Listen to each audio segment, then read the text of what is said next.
Hey, how are we doing today, everybody? We got Muhammad here, we got Macy here, we got Ashna here, we got Abigail here, Snea here. Good to see everybody. Sorry for the delay. Had to make some calls, moved it back a little bit there, and then got started.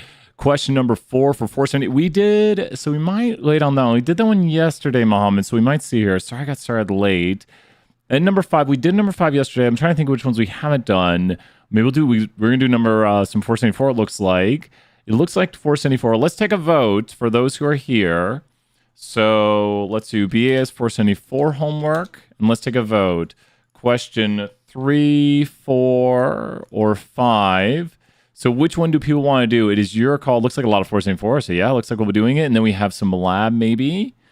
And so which one do people want to do? Take a vote. Question 3, 4, or 5. Is the vote going to appear? Take a vote if you are here. Let's see what people say. Question 3 is winning out. I'm going to get it loaded up right here as we get this started. Sorry for the delay, everybody. I'm trying to call my apartment complex, and they're not answering the phone. I try repeatedly. Watch this. Ready? If they answer, I'm actually going to take it. This is me calling my apartment complex. Just watch this. I've been trying. They're going to answer now, aren't they? This is what happens every time I call. I've been calling repeatedly. I was like, are you kidding me? Just wait. Just wait, here it goes. This is my apartment complex. Your call has been forwarded to an automatic voice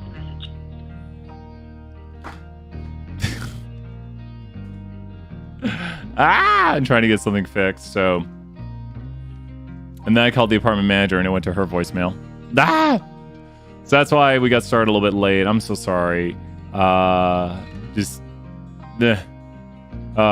The things, dealing with life things is just like the worst. Dealing with like trying to get something fixed or trying to get something worked on.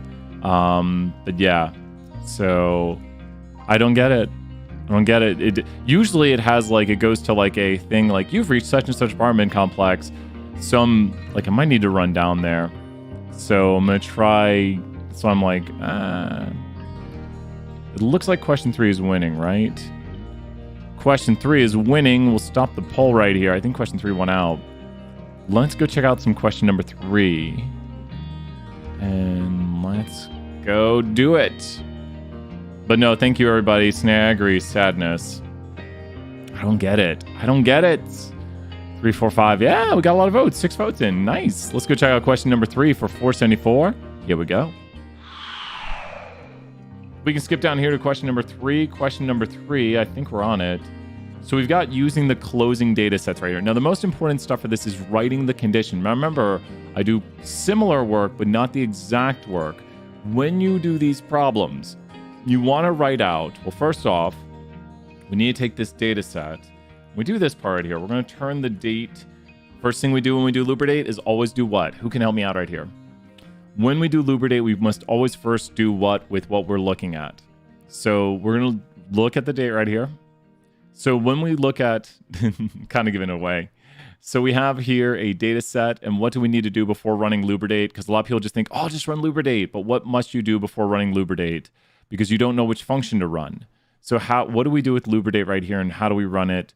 What's going on? How do we do this? What do we do? So we load lubridate. We need to load lubridate. Great job right there, HTT. We need to load lubridate. Oh, see, I don't have it loaded. So library lubridate. And now lubridate's loaded. And then we need to make it into a date class. And to do that, we probably need to look at it. Great job, Snare, right there. Some 20 points. So we're going to look at it. And can you tell what function to run on this? So you always want to look at it and see what format it's in, because there's different formats for the way the date can be written. So we have to make sure we look at that and say, what format is the date? So we have to figure this out from looking at the date and saying, how does this look? So how does that look? What format is that date in? What format is that date going to be in right there? Year, month, day, exactly. So we're going to go in front of this and put some year, month, day in front of it. We'll go right here and store the object year, month, day. Now always look at it after you create it too. And it is now in a year, month, day format. Probably quicker to do this right here and take a look that it is in, well, it's going to be position XT. If we take a look and it's in the AAPL, so you can see right there, it's a date format, which we want. Now, This one, I'm going to do kind of a similar but different. Once again, similar but different. We always want to make sure what we're running is working.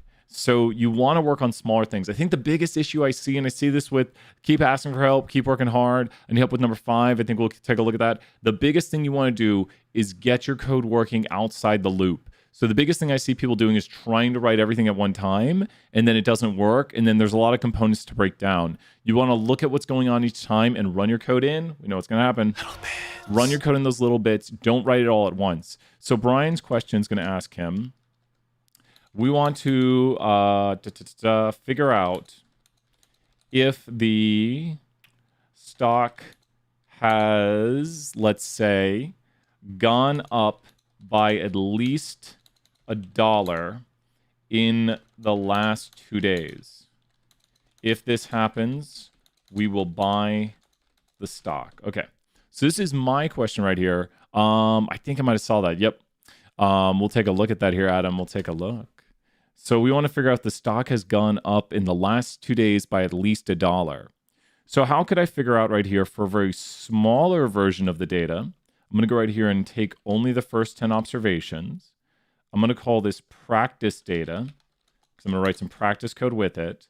I'm going to make my trigger vector right here, which is going to be a vector of repeating false 10 times.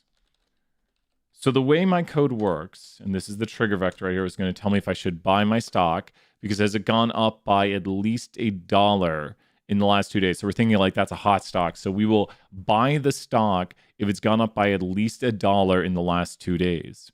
So how could I figure out, so take a moment and think about how could I figure out how much the stock has gone up from day 1 to day 2?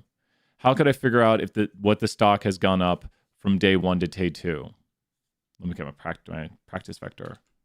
Oh, wrong thing. Uh-oh. We want to look at the close. Got to look at it. How could I figure out... Ooh, those are little differences. Oh, and we're taking the 2010 years only. 2 seconds. We did this yesterday. I was like, that doesn't look like what we had. Subset the data. Subset year. If we go to the year of this right here, of the APL date, we want the year to be greater than or equal to 2010. Maybe for yours, maybe for yours. And now we have just the 2010 data. And let's take a look. Okay, cool. And we want to figure out, and it's probably never gone up by at least $1. Let's say by at least 20 cents. Okay. So writing the conditions is important here. So be very careful. I don't think you want to use 2%. You've got 2% right there, Adam. That looks like an issue in your code. So the two ampersands looks confusing. Doesn't look rightish right there. Think about this. When does my stock go up by 20 cents? And look right here. Do you see this? It goes up by 20 cents right here. So the stock might be getting hot right here, and that's probably where we should buy, what it's going to say. I think it's only one. Exactly, Sneh. I think so too. So we see the differences right here, and how could we figure out how much the stock has gone up by? And this is good practice for coding night because we're doing a similar but different problem when writing our condition. How could we figure out how much the stock has gone up from one day to the next? How could we figure out how much the stock has gone up from day 1 to day 2? So if we have our closing amounts, and so how can we figure out, and we can store this into, we have it in the practice vector, which is a lot like your close vector. So I'll just call it close right here. So how could we figure out how much the stock has gone up from day 1 to day 2? How can we figure out how much the stock, and mine is similar to yours, but how can we figure out how the stock has gone up from day 1 to day 2? How could we figure that out? It might, I don't use ampersand. Be careful. I don't use that. I use only one. How can we figure out how much the stock has gone up from day 1 to day 2? So how would we figure that out? Which we should know what the answer is. If we look at the code, we can figure out what the answer is. So we can figure out what the answer is right here. So how can we figure out how much the stock has gone up from day 1 to day 2? How do we figure that out? So we want to figure out how much the stock has gone up from day 1 to day 2. How would we figure that out right here?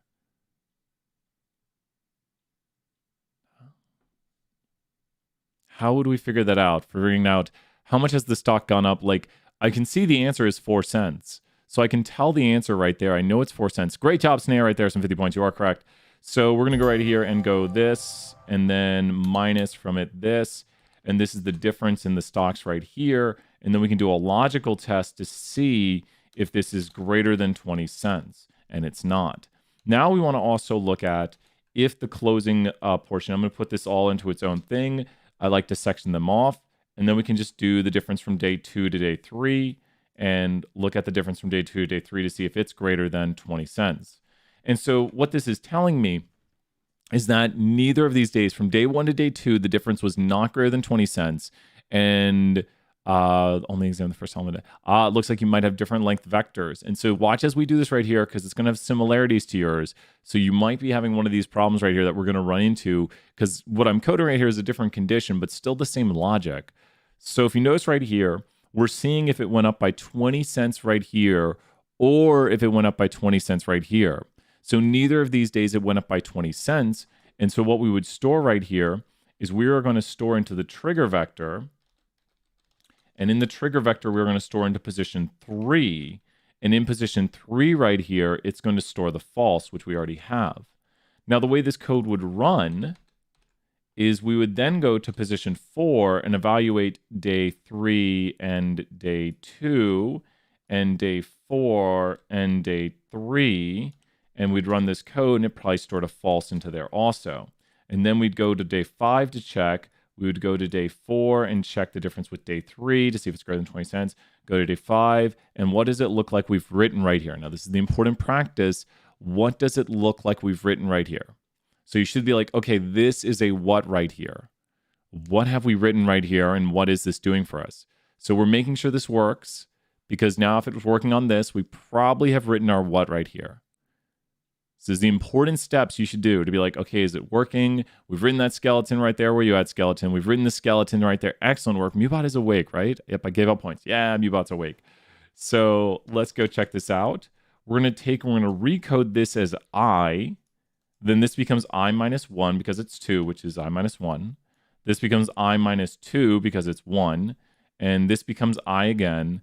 And this becomes I minus 1. So the important recoding happened right here, and we can then run this code simply by just calling I is 3 to begin with.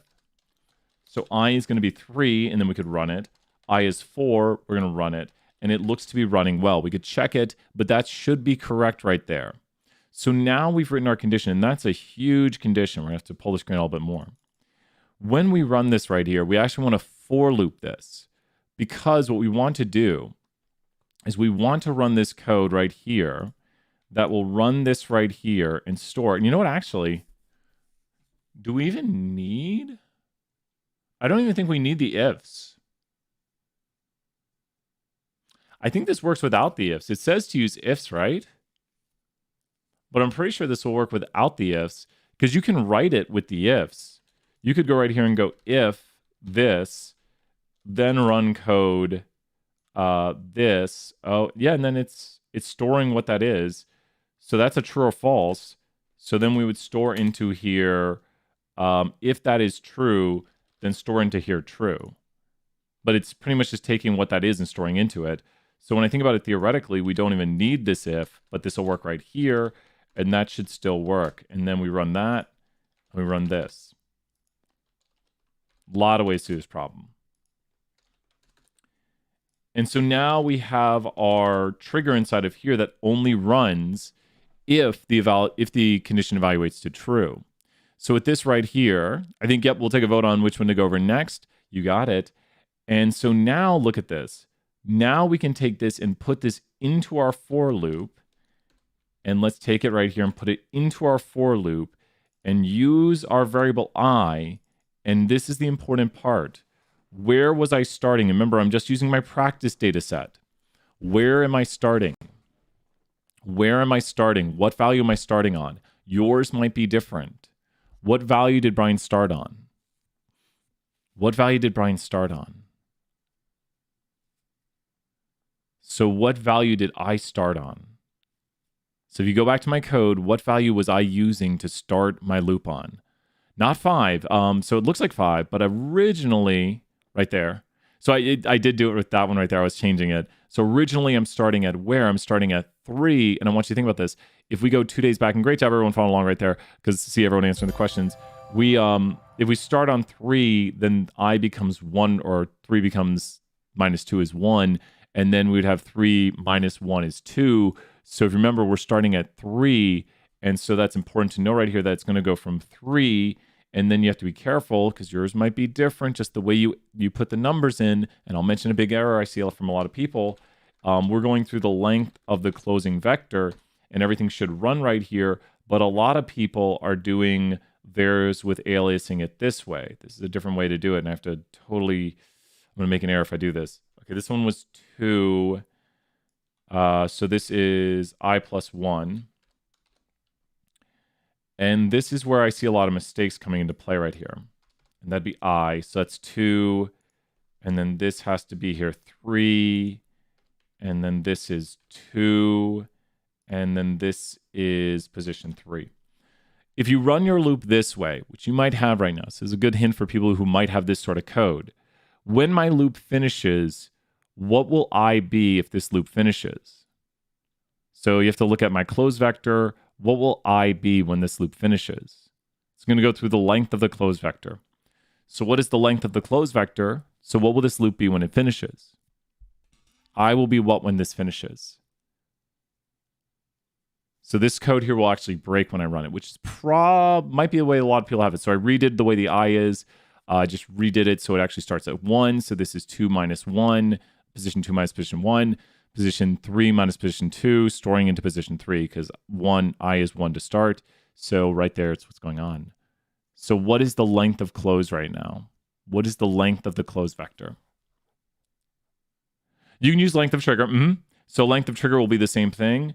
But what is the length of trigger right now? What is the length of my trigger vector? Which you can do that. Length of close and length of trigger will both work. But what is the length of my trigger vector? So look up there at the top of the code, and what is the length of the trigger vector? So when I run this right here and I observe it, it should see what? So think about what exactly HTT. Yep, it's 10. So that means when the code finishes, this is going to try to store into position 12, and it's going to use from close position 11. So think about this. Is there a close position 11? Hint over here. Is there a close position 11 when you run this code? And watch what happens. When you run this, it gets mad and says that it can't evaluate this. And this might be an issue that a lot of people are having. It's one of the most common issues. Because right now you're going beyond your code. You're trying to store or you're trying to evaluate things that don't exist. Because right now I actually stopped. I will break and it'll only go to 9. Because when it tries to do this one right here, it's going to close position 11. And there is no close position 11. Thus, it can't evaluate a logical condition right here. It can't take the mathematics. This probably comes back to like integer 0 or something. Great job, Macy, right there. This comes back as, oops, need to close it off. It comes back as NA. And then we can't see if NA is less than, right here, right? We can't see if NA is greater than 20, that's NA. And then if we do something or NA, it won't come back. And then the if can't evaluate. So that's what it's saying right here is the if can't evaluate as a true or false. And so this should help out right here. One of the big errors you're running into. But the biggest thing to do is to get your condition working properly. Now that I have it working properly, let's change this. And here's the change you need to make. You want to stop actually 2 before the close for this one because you can't, I is going to go to the length of it. And you want to go up to the last 2, at least for mine, because I can't go 2 beyond. So I'm minusing the 2. Does that theoretically make sense why I'm subtracting 2 from the length? And please note, when you subtract 2, you need to make sure you evaluate length minus 2, not the vector 1 through. This is probably an error too that people might have, is they might be doing 1 through the length minus 2 of that vector. You want to make sure you do length of the vector minus 2. So if you are subtracting, if you did index at 1 to start, then you don't want to go beyond the length of the vector and you do it. Why isn't it length of close? You could. Either one works. Close right now has a length of 10. And the trigger has a length of 10 also. So either one works. Abigail, great question right there. Either one works. They're both identical. And yours might be minus 3. because if you were to go 3 beyond, you'd have to take back. Does that make sense? Adam, great job right there. Some 50 points. Yours might be different. Once again, similar but different code right here. It just depends. So hopefully some people are getting theirs working with this, because I'm not doing the exact same thing. So because I don't want people to like copy exactly what I do, because I'm doing a similar but different thing. And when we run this right here, we should get our new trigger vector. And we get this right here where it triggered the sell or the buy algorithm on me right there. So what I could do is, instead of taking a smaller section of this, I could take right here and do the full closing. And then I want to repeat the trigger for the length of this right here. And now I run it. And does it work? Look at that. And then we could look at how many times it triggered. And we can go right here. And there we go. Oh, we got leet. Not even on purpose. Completely random. That makes my day. I like that right there. Is it making a little bit more sense? How are we looking on this? Does that make a little bit more sense what we're trying to do with this one? The theory, the important stuff right here is the theory. Like walking through the theory step by step and be like, how are we coding this? Why are we doing this? And then what do we get? Did anyone get this working in the meantime? Who got this working right here? I thought there'd be some 201 here today because they have their last chapter due. Of course, we worked on it yesterday. You got it working, Macy. Macy, congratulations. Still no HTT would probably take a look. Abigail got it working. Great job. Yep. And that's what I want with these, is I want, like, if you're really close, or if you're like trying to start it up and then you have to go ahead and write your conditions. You have to have it stored properly, but go through it step by step. Ask yourself the questions, what's going on here, but don't write the whole thing at one time. If you have something inside of a for loop, pull it out of a for loop and then get it working on its own and break your computer. But check it out on its own, see what it's doing, and then make sure it's evaluating the way you want it to by checking out what I is doing. If you're starting I at 1, try running I at 1, try running I at 2, see if it works, and run it manually to see what the code is evaluating to. Number 5, let's take a vote. We'll all appear to the main screen. So which next? Which one next? So question 4 or question 5, let's ask the community and hop to the main screen. Woo! Or we could do lab. I should have added that to the poll question. So vote lab in the chat if you want to do lab. Snea says lab. So 4 or 5 or type lab in the chat. Vote now. There's 1 vote in. 5 for sure. Snea says lab. We'll leave the vote on here for another 20 seconds or so. We could do lab next, Snea. We've still got enough time, right? The next class is I really want to call the office and talk to them. Thursday meeting time. Regression at 12:10. We'll probably end at like 11:40 or so. So, because Office Y. Let's see right here. It looks like question 5 is winning. So let's go check out some question 5. I seriously tried to call my office for like 30 minutes and it was a no. They said, we're not answering your call. And I was like, come on. Let's go look at the leaps function right here. Let's go check out, then we'll do the lab next. So let's go look at the leaps function and then the lab next. Let's go check it out. It's question 5 for 474. Is it need help with the loop? So with this right here. So when you do this, once again, are we going to code our function to begin with? Don't code the function to begin with. Don't code your function to begin with. I remember how much that's all right. 5 is an interesting one, right? And so when we do this, we want to think of what are the leaps. Let's make sure we know what leaps are. It describes it above. Leaps is going to take a leap from like 1 value or 2 values or 3 values or 4 or 5. Like we could do leaps 5 right here. And what would be the leaps 5 of this vector? Like if we ran leaps 5, who knows, maybe you've done this. What would be leaps 5, which is the absolute distance from a point to 5 points ahead of it? So what would be the leaps 5 for this vector? If you ran leaps 5 on this vector, what would you get? So it's the absolute distance between a point and 5 points ahead of it. What would leaps 5 run? What would leaps 5 get us? Great job, Macy, right there. You are correct. It'd be 0.3, and it'd only be 0.3 because it's the absolute distance from 5.1 to 5.4, and so that's the absolute distance. So leaps 1, which you can see the answer for down here, is going to tell you the absolute distance between these numbers right here, which is 0.2, and it's still leaps 1. It's going to get you the whole vector. And it's going to tell you 0.2, that's the absolute distance between those. And then look at these, that's only 0.1, hence right here. And then the next one is 0.4, which is this right here. And then the last one is 0.4, which is this one right here. So that's what leaps is obtaining for us. Leaps is obtaining for us the absolute distance between each of the vectors right here when we go just like one position forward. Real quick question. What is the first element of leaps? Let's do it this. Watch this. What would be the first? Let's do leaps. Okay, tell me the leaps vector if I did leaps 1 on this. Like if I had the leaps function, and we'll just call this vector x, and if I were to run leaps and I were to go x, comma 1, what should it return? Take a moment, think it through. What should leaps 1 return for this?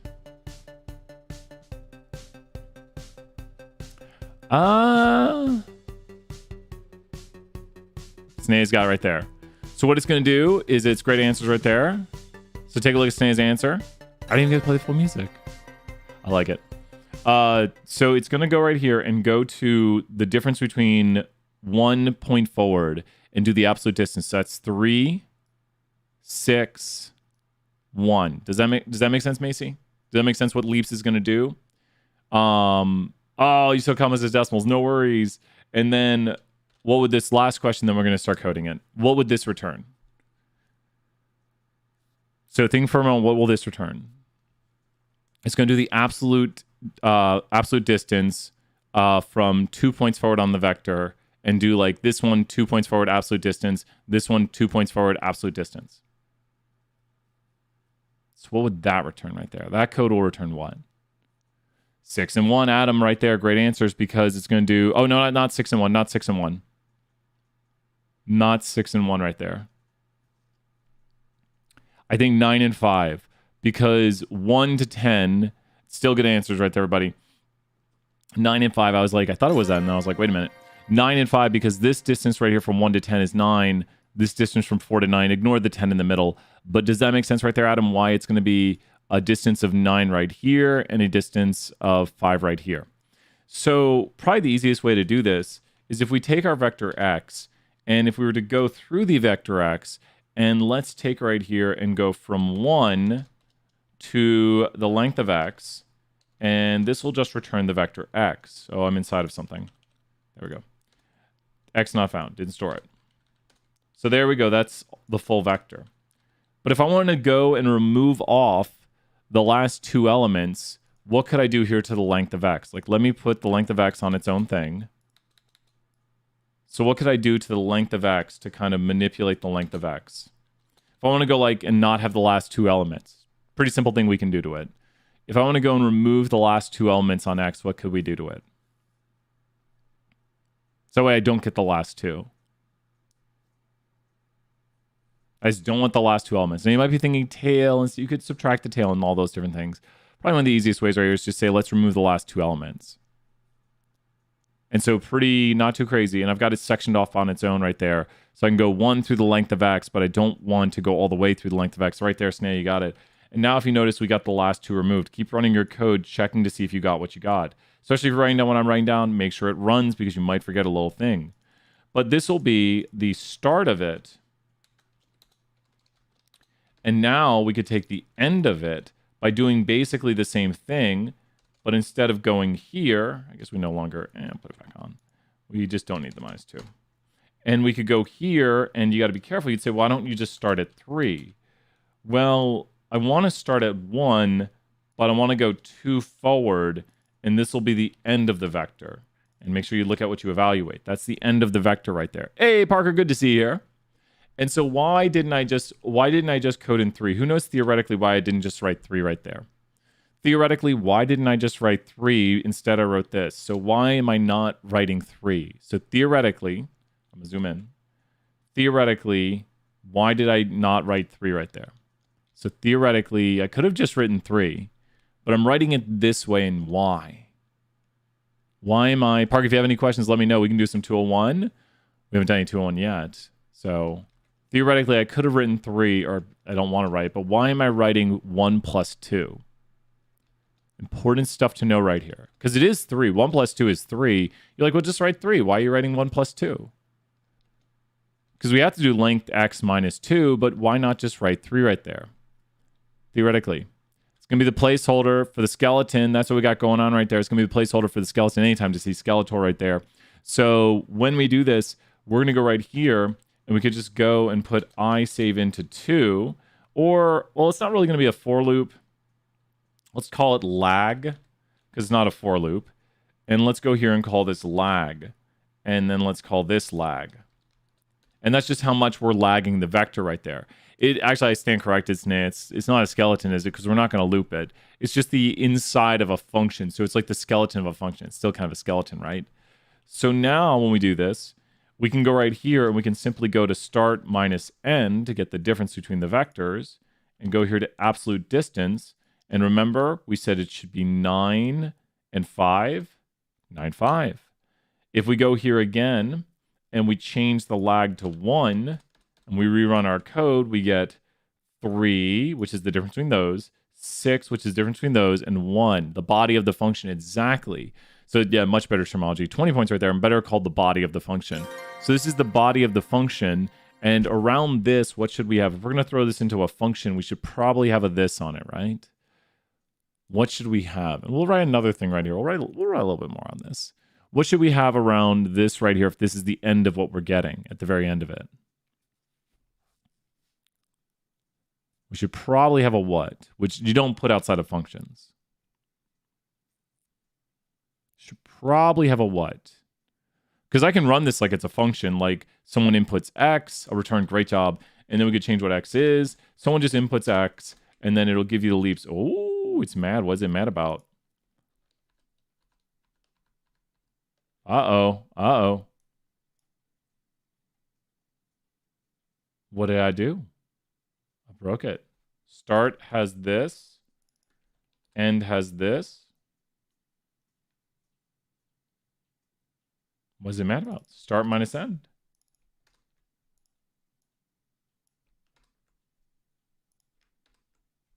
What?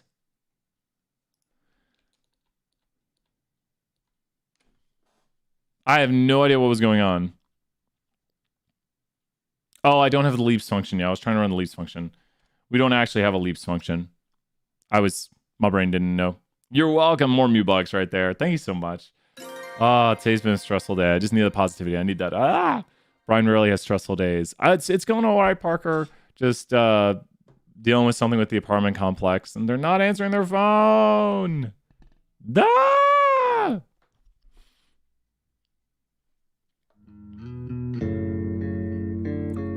Adult life stress is not fun. I prefer to code. I'll take the stress of coding any day. So what we want to do is we want to look at this object X, and we need to look at the what of this, because we don't want someone to input a vector of like hello or just other random things. We want this vector X right here to be what? I think we do. Maybe we convert it. What kind of thing do we... Maybe it's a sign to move to Knoxville. I should take that sign. So we want right here, if X is not class numeric and is not class integer, the message should say this. If lag is not an integer, you may assume it will always be a number. The message should say lag should be an integer. If the lag is too big, i.e. if the lag is equal to the number of elements of X larger, the message should say value of lag should be fewer. If this is the case, then we should immediately return NA. So we got all these ifs right here that we need to run, and we have right here, we need to look at the class of X. So class of X is equal. So, and if it's not, I like the way it's written, if class of X is not this and is not this. So if it is not equal to numeric and so class, yeah. So if it's not equal to this, let me double check. 2 seconds, because and is not, I think that might be written a little bit confusingly. Not equal to integer. So right now, class of X is equal to numeric. That's a true statement. And since that's true right here, but I don't think class of X is, so if we run this, we do get true. We get false. Where did I make a mistake? Oh, it's not equal to. So the only way right here is it not equal to this. Correct. Okay, we have to get two truths. That makes sense. That's logical. I am influencing my dad and my close friends to all move to Knoxville. Awesome. So the only way this comes back as true is what? My brain just jumped a moment right there. The only way this comes back as true is what? This is a fine way of doing it. I like doing it. You can do it another way. The only way this comes back as true is what? The only way this comes back as true is what? Just think about it. It literally, make sense of it. It made sense in my mind when I thought about it for a half second. The only way this comes back as true is what? Is for instances when vector x is not this and it's not this. Does that make sense? Is what it says. So it would need to be not numeric. Exactly. If class doesn't equal to either one. So it has to be not numeric and not integer. So if it is one of those, we'll get a false right here because we're asking, is it not numeric? And the answer is false because it is numeric. Now this will come back true because it is not integer. This is a true statement, but false and true is false. Very important to note this evaluates to true. Right now, this evaluates to false. But since it's false and true evaluates to false, which means the code inside of here will not run. I've noticed a lot of people aren't using the code brackets. I prefer them. Just my way of doing it. I like to see where the code begins and ends inside of the if. So the if right here is going to run certain code, and we want a warning message and just say whatever you want. So the warning message will only run when the class is not equal to this. Good to see you here, Cliff. Let's throw Cliff some points right here. Oh no, what am I doing? And so now we've got right here, if the lag is non-integer right here, we'll do this bottom one right here. If the lag is too big, and so this is the lag, we need to look at, and I'm seeing a lot of mistakes on this one. We don't want to look at the length of the lag. So a lot of people, when they evaluate this, they're looking at the lag, but what will the length of the lag always be? So what will the length of lag always be? Don't worry, a lot of people have been doing this because we want to see if the lag is greater than or equal to, greater than the length of x. So we want to see if it's greater than or equal to greater than the length of x. Not if it's equal, it's fine. But if it's too big, then it'll be greater than. So what will the lag length always be? Because we don't want the length of the lag. We just want what the lag value is. The length of the lag will always be what? Like if you looked at the length of the lag would always be what? Like what is the length of that? What is the length of this right here? The length of the lag, which don't do that. The length of the lag would always be equal to what? Because there it is right there. But that's not the answer anymore. The length of the lag would always be equal to what? So you don't want length of the lag. You just want what the value of the lag is.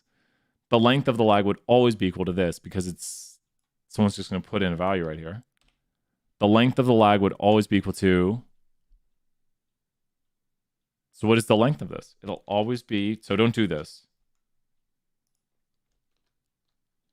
It'll be an integer value. We want it to be an integer, but the length of the lag will always be, Ashton, good try right there. Good work. The length of the lag will always be equal to what? Don't do this. You don't want the length of the lag. You want what the value of the lag is. The length of the lag will always be equal to 1 because you're inputting one number. So we don't want the length of the lag. We just want the value of lag that someone inputs, and we want to evaluate that to see if it's greater than the length of the x vector. Does that make sense right there? Like we are seeing if the value of lag someone input is larger than the value of the length of the x vector. It's a lot of 320, a lot of 201, a lot of practice. And so in here, we can go right here and we can put a warning message. Now, the reason you're going to do a warning is because stop will stop the code. And you can say here, hello again, bad message. And we just say message. And then we go here and we go to return NA. So this is the code that will run. And I don't put a stop inside of here because then I can't get my NA return. If you use a stop, then you won't get the return NA. So all of this code runs right here, and I do like to use these code brackets to kind of show where it starts and ends. And if you did have an else, you can append it on here on the end of it and put your else code inside of it. Or if it's a small little else, you could run that there. So I think that's good ways to code it. We can go, and I think we got just enough time to do some activity. Is this making more sense? Who got some stuff figured out? Remember, do it in those little bits, do it in those little parts right here. Did anyone get this one a little more figured out? We're going to go do some activity right here. Let's hop over to the main screen, activity time. Let's go check it out. How are people doing on that one right there? Did some people get it figured out a little bit? Snea was wanting question. Which one lab, Snea? You said let's do the lab.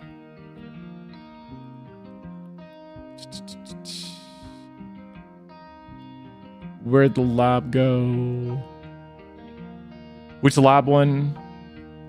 Yep, hop on Discord, ask questions in the main chat, ask questions, you got it. 2A and 2B, take your pick. Let's go ahead and look at some 2A, 2B. And let's take a look at lab 474, 2A and 2B. Getting argument, non-numeric argument to binary operator. It looks like so pull your code out from the function. You might have it inside of a function. Pull it outside of a function. I just had my interview just for, oh, awesome. Oh, for the MSVA. I can't even talk. I don't even know what's going on. I bet you did great. I've got great confidence in you. I got great confidence in all my students, but no, I think you're doing great, and I bet it went great. I'm really proud of everyone.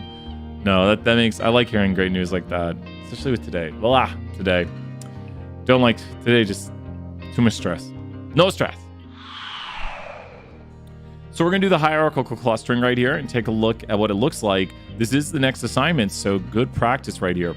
So we have basically an x1 coordinate and an x2 coordinate. So let's see right here. You delete all. Oh, that was what I was adding in. I was like, that looks weird. Oh, here we go. Run the hierarchical clustering on the defaults on the data process. Do we still have our default data processed? We do. So check out today's class if you don't have the data processed. We went through and processed our data from the start, so make sure you go and do that. You'll need to do the first portions of this to have the data processed. So hopefully I get this. Oh, I think you got it. Oh, that's so awesome. Congratulations. You got this. You got this. Well, I mean, I can't say that. I don't know if someone has it, but I have good faith. I have good reason to believe. Run hclust with the defaults, complete linkage on the data process, the transform scaled data, and on the dendrogram, you'll see the individuals join the clusters very late in the merging process. Print out the corresponding row in whole or your logged scale version for one of them and identify what makes this client so unusual. Compare with the summary on the entirety of the dataset. Note you may have a hard time seeing the numbers. Only way to zoom in. Yep. Okay. So we're going to go here to the hcluster algorithm. Do I not have it loaded up? Oh, I never remember. I can't spell. But I'm not sure how to answer. What does the quiz question say? Can you drop the quiz question here real quick, Snail? I'll get the code running while you drop the quiz question. We need to put a distance on this. Don't forget your distance on this. So there's the distance. And now we need to go and save this object because this is going to create a list. It's going to put a bunch of nice things in here for us with all these distances and the different clusters on how they merge. Let's go ahead and plot this right here, and it's going to look crazy. I think we can see it. I think we're trying to find this one person. Awesome. Yeah, no, thank you. This is a lot of work to Dr. Petrie and everyone we've had who's helped out along the years on putting things together for this class. I think we have a lot of great resources. These are tough topics. It's going to be hard to see. Okay, let's zoom in. Let's zoom out and zoom in. I think we can see it. We're trying to find that one person. Oh, it's so hard to see. That's 159 right there. And which one is it that we're looking for? So, did a lot of this class today. There's our aggregating the clusters. So, Snail put the question in the chat real quick. So, there's the wards distance. Look at wards a little bit here. The row 155 is one of the outliers, and one of the attribute values, the smallest values of this corresponding attribute column in the full data frame. Which attribute is it? Okay, so we need to look at 155 right here. And so we should see 155. 155 is one of the outliers. Are we getting 155? It says use complete, right? Let me double check. So run with complete linkage. Complete is the method by default. And so hierarchical clustering is not based on randomness, so the algorithm won't change. But print out the corresponding row in the whole. So we want to go to the row in the whole data frame. And we want to go to 155. And if we go right here, let me look at the following. If we go here to aggregate, of the whole data frame. We want to go to aggregate. We should be able to do, no, apply. Apply and sapply. Got to remember all your fancy commands here. Sapply and whole data frame. I'll explain why we're doing this in a second. And then fun is mean. It doesn't take that, does it? It just takes the function. There we go. Okay. And so let's take a look. Here's the person. So this is the person right here, and these are the means. They're very low. Is it 155? Take a look at the question again. This person's very low in everything. That person doesn't spend much money on anything. They don't spend any money. And that's their original values. They really just don't spend anything. There they are right there. That confirms it. So this person's unusual because they just don't spend much money, it looks like. Let's go take a look. Let me look at the question again. Got just enough time here. Let me look at the question. Because that's a tricky one right now. And let's see. Let me go to 155. And the row 155 is one of the outliers, and one of the attributes values the smallest of the corresponding attribute column. Oh, so it wants the smallest right here. Is that what it wants? Let me see.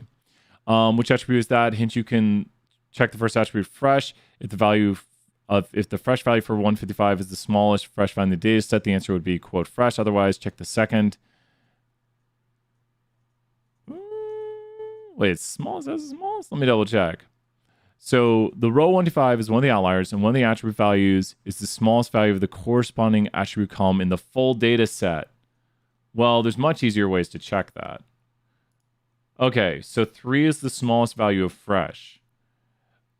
If 3 is the smallest value of delicatessen, 3 is the small value of detergent, 25 is the smallest value of that, 3 is the smallest value of groceries, 55 is the smallest value of that.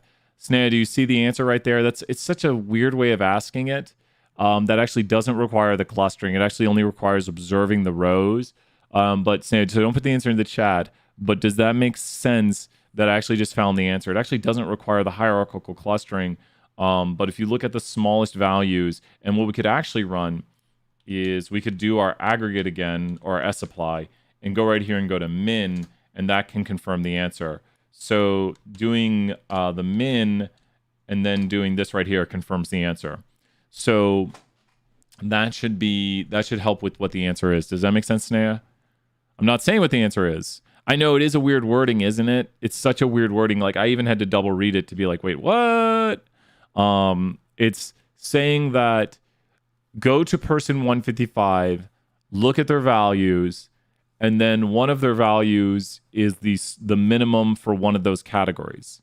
So if we find the minimums for those categories, which an sapply can do, or you can sort. You see, I did it by the sorting method here, which you can just visually inspect what the mins are by sorting these. Then you could find the minimums. You can also run code. sapply is really great. It's going to apply the minimum function to every vector in the data set. So we can get that right there. You can actually switch how the applies work and get the minimums for each row. But this is the minimums for the columns right here. But does that make sense? Do you know what the answer is? I don't want to say what the answer is, but is this making sense right here on how to get this answer? How are we looking for this right here? How are we looking? And I might go and try to contact my apartment complex. Ah! Don't worry, it's nothing too major. Nothing too major.